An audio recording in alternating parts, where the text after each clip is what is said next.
Hey everyone, Ms. T here with a video that will hopefully help with some of the document sourcing issues that I have noticed with your DBQs recently and that many of you have discussed having issues with in the review survey.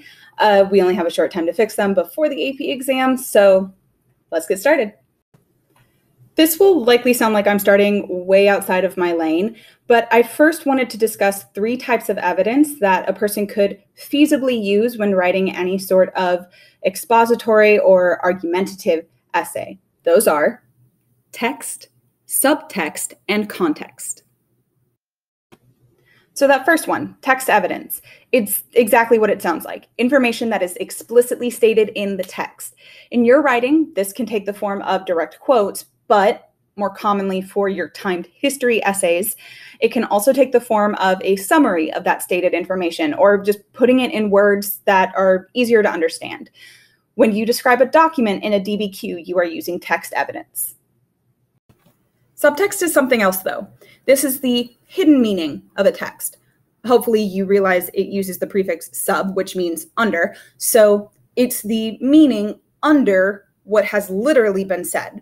So it's not explicitly stated, but it's understood because of other clues, things like metaphors or the situation at hand, sometimes an understanding of intonation and body language.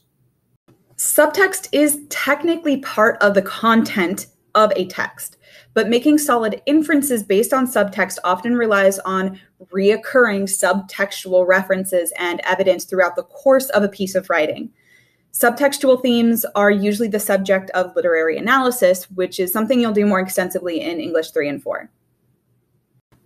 Which brings me to my next point, that subtext can usually be debated, specifically because it relies on reading between the lines and finding a message that's not explicitly said in the text. Sometimes you guys confuse subtext with some portion of HIP, usually purpose or point of view, because you're making inferences about the creator and what the creator wants based on the text that you've read. That's not a bad thing. It's just not the skill we're looking for.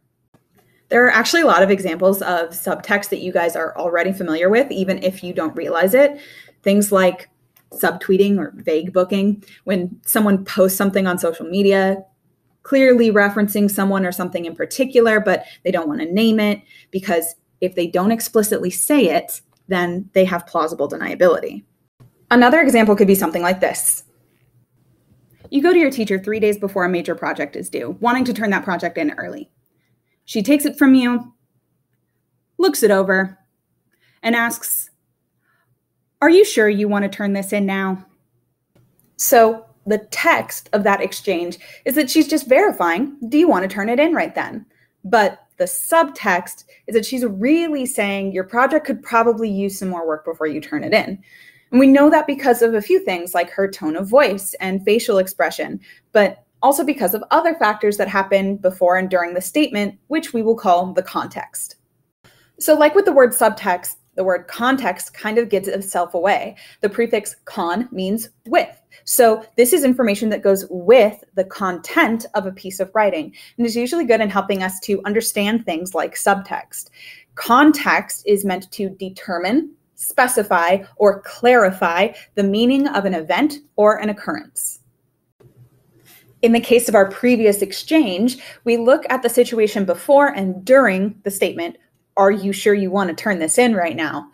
Like the fact that it's 3 days before the due date, so you have time to fix things. Or she did actually look at the project when she asked, so she knows that it needs fixing.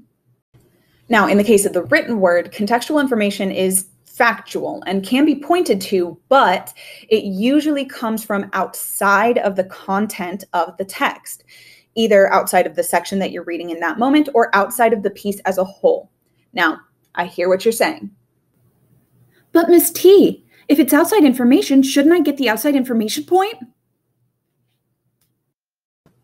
Aha, very clever. And the answer is no. Remember, contextual information is specifically information that is helping you clarify something about the information in the text.